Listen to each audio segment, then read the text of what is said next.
नमस्कार। नमस्कार। आज बहुत दिन के बाद नेपाल की धरती पे आवे के मौका मिला है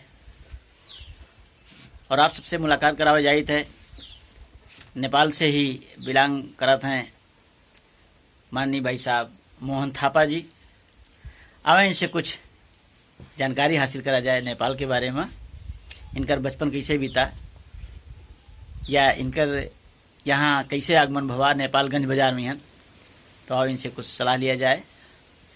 तो भाई साहब मोहन थापा जी, जरा आप अपने दर्शकन का बतावे का प्रयास किया जाए कि आपके जन्म कहाँ भवा या बचपन कहाँ गुजरा। नमस्कार जी। महात्मा जी से दर्शन भेंट हुआ है, अभी कई दिन के बाद मिला है, दर्शन हुआ है और बहुत खुशी लगा है, क्योंकि हम नेपाल से हैं और जब बचपन था हमारी बचपन यहाँ नेपालगंज में न हो करके पहाड़ी इलाकों में हुआ था। और बचपन में वहाँ हम बहुत छोटे थे तो वहाँ गांव था, अभी भी गांव है, और उसमें बहुत आना जाने में दिक्कत होता था और इससे पानी के लिए समस्या होती थी और पानी लाने के लिए हम लोग जंगल में जाना पड़ता था। और जैसे बुखार हो गया, किसी दवाई पानी के लिए भी बहुत दूर जाना पड़ता था। कितना दूर जाना पड़ता था, कैसे जाते थे? जैसे हम लोग पैदल, ना साइकिल भी नहीं होता था वहाँ पे, और हम लोग को पैदल जाना पड़ता था, जैसे लकड़ी लाने के लिए और कोई घास लाने के लिए, और कहीं जाना हो, अगर मेला में जाना हो, कहीं जाना हो तो पैदल ही चलते थे। और वहाँ साइकिल की व्यवस्था, बस की व्यवस्था, मोटरसाइकिल की व्यवस्था नहीं होती थी और वहाँ बहुत ही दिक्कत होती थी वहाँ पे। और ऐसे जीवन दिनचर्या चलता था। अभी तो थोड़ा समय भी बदल गया है, थोड़ा सा वहाँ भी बस आने जाने लगा है और यातायात सवारी का साधन भी अभी है। फिर भी जहाँ गांव की इलाका है वहाँ भी अभी भी वहाँ के लोग अभी भी पैदल चलते हैं, पैदल जाना पड़ता है। और जैसे हमारे पिताजी बुजुर्ग हैं, हमारे पिताजी पहले नमक लाने के लिए और यहाँ नेपालगंज यहाँ बाजार में आना पड़ता था, लगभग 8-10 दिन लगता था।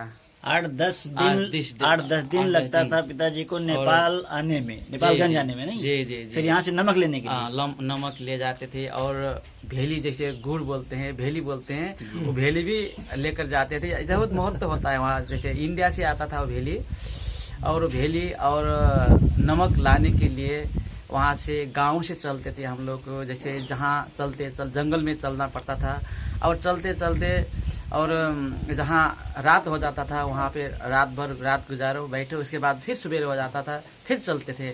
चलते 7-8 दिन, कभी 10 दिन भी लगता था। और उसके बाद में आते जाते समय लगभग 15-16 दिन तक से तब घर में पहुँचते थे। ये हालत था। 15-16 दिन चल करके नमक और गुड़ लेने आते थे पैदल चल करके। तो आप बताइए भाई साहब, वो रात में विश्राम करते थे तो खाना वाना कैसे खाते थे, कहाँ खाते थे? जी खाना वाना जैसे बर्तन रखते थे, लेके चलते थे, बर्तन लेके चलते थे और बोरी बिस्तर भी लेके चलते थे। उसमें फिर नमक भी लादना पड़ेगा और गुड़ भेली भी लादना पड़ेगा और सारे चीज मतलब व्यवस्था करके चलते थे। और जैसे रात पर जाते थे, अब कोई घर नहीं होता था, वहाँ पे जंगल में बैठना पड़ता है।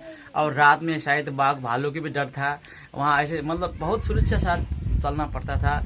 ऐसा जीवन था पहले। नहीं, वो नमक और गुड़ जो लेके जाते थे तो वो कैसे, किस पर रख के लेके जाते थे?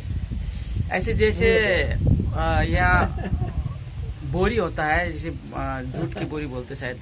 जी जूट की बोरी बोलते हैं। और जो पहले बनता था वो उसके भेड़ के बनता था, ऊन के। अच्छा जी ऊन की जब बहुत मजबूत होता है, ऊन के भेड़ के बाल के वो बोरी बनता है। हाँ जी। और एक हमारे नेपाली भाषा में बोरियो नामलो बोलते हैं।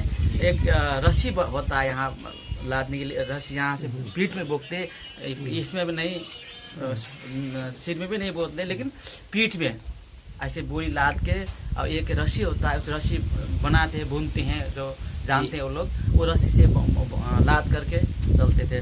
कभी मतलब पहाड़ में चलना पड़ता है, कभी मतलब जंगल में ऐसे ऊपर नीचे ऐसे होता है पहाड़ में, जी, उसमें जी। चल के जाते थे। कहने मतलब बहुत सारे। पीठ पे लाद करके जी। नमक और गुड़ लेके जाते जी थे। जी, पीठ पे। वाह जी, तो इतना संघर्ष इतना संघर्ष करते हैं और जी नेपाल संघर्ष- की जनता ने किया जी, है। जी। तो आइए, आप अवधि उमंग के अपने इन दर्शकों से कुछ कहना चाहेंगे? अवधि और उमंग- नेपाली में बताइए जी आप। जी अवधि उमङ्ग हेर्नेवाला दर्शकलाई पनि यही भन्न चाहन्छु कि उहाँको अवधि उमङ्ग धेरै राम्रो छ, उहाँले धेरै प्रगति गर्नुभएको छ। और हामी सबैले हामीले उहाँको अवधि उमङ्ग नेपालमा पनि हामी हेर्छौँ, हामीले लाइक पनि गरिरहेछौँ, सेयर पनि गरिरहेछौँ, हेर्छौँ। र हजुरले पनि हेरिदिनु होला अवधि उमङ्ग। उहाँले धेरै राम्रो राम्रो कुराहरू ल्याउनुहुन्छ। उहाँले मतलब अच्छे अच्छे प्रोग्राम, जैसे अपनी ठेठ भाषा जो है वो भाषा को आप मतलब बोलते हैं और हम भी सुना करते हैं, सुनते हैं हम, ऐसा अच्छा अवधि लगता उमंग है। चैनल जी। आप भी देखते हैं? जी जी, हम भी देखते हैं। और जैसे दहेज के बारे में, और या तो कुछ और मतलब नए नए आइटम जो है वो, मतलब जो पुराने जो आइटम वो अवधि उमंग में लाते हैं और रखते हैं, तो बहुत अच्छा लगता है। हम देखते हैं, आप लोग भी देख कीजिए, बहुत अच्छा होता है। जी, तो बहुत बहुत धन्यवाद भाई साहब मोहन थापा जी का। चलिए मिलेंगे नेक्स्ट एपिसोड में। नमस्कार। नमस्कार।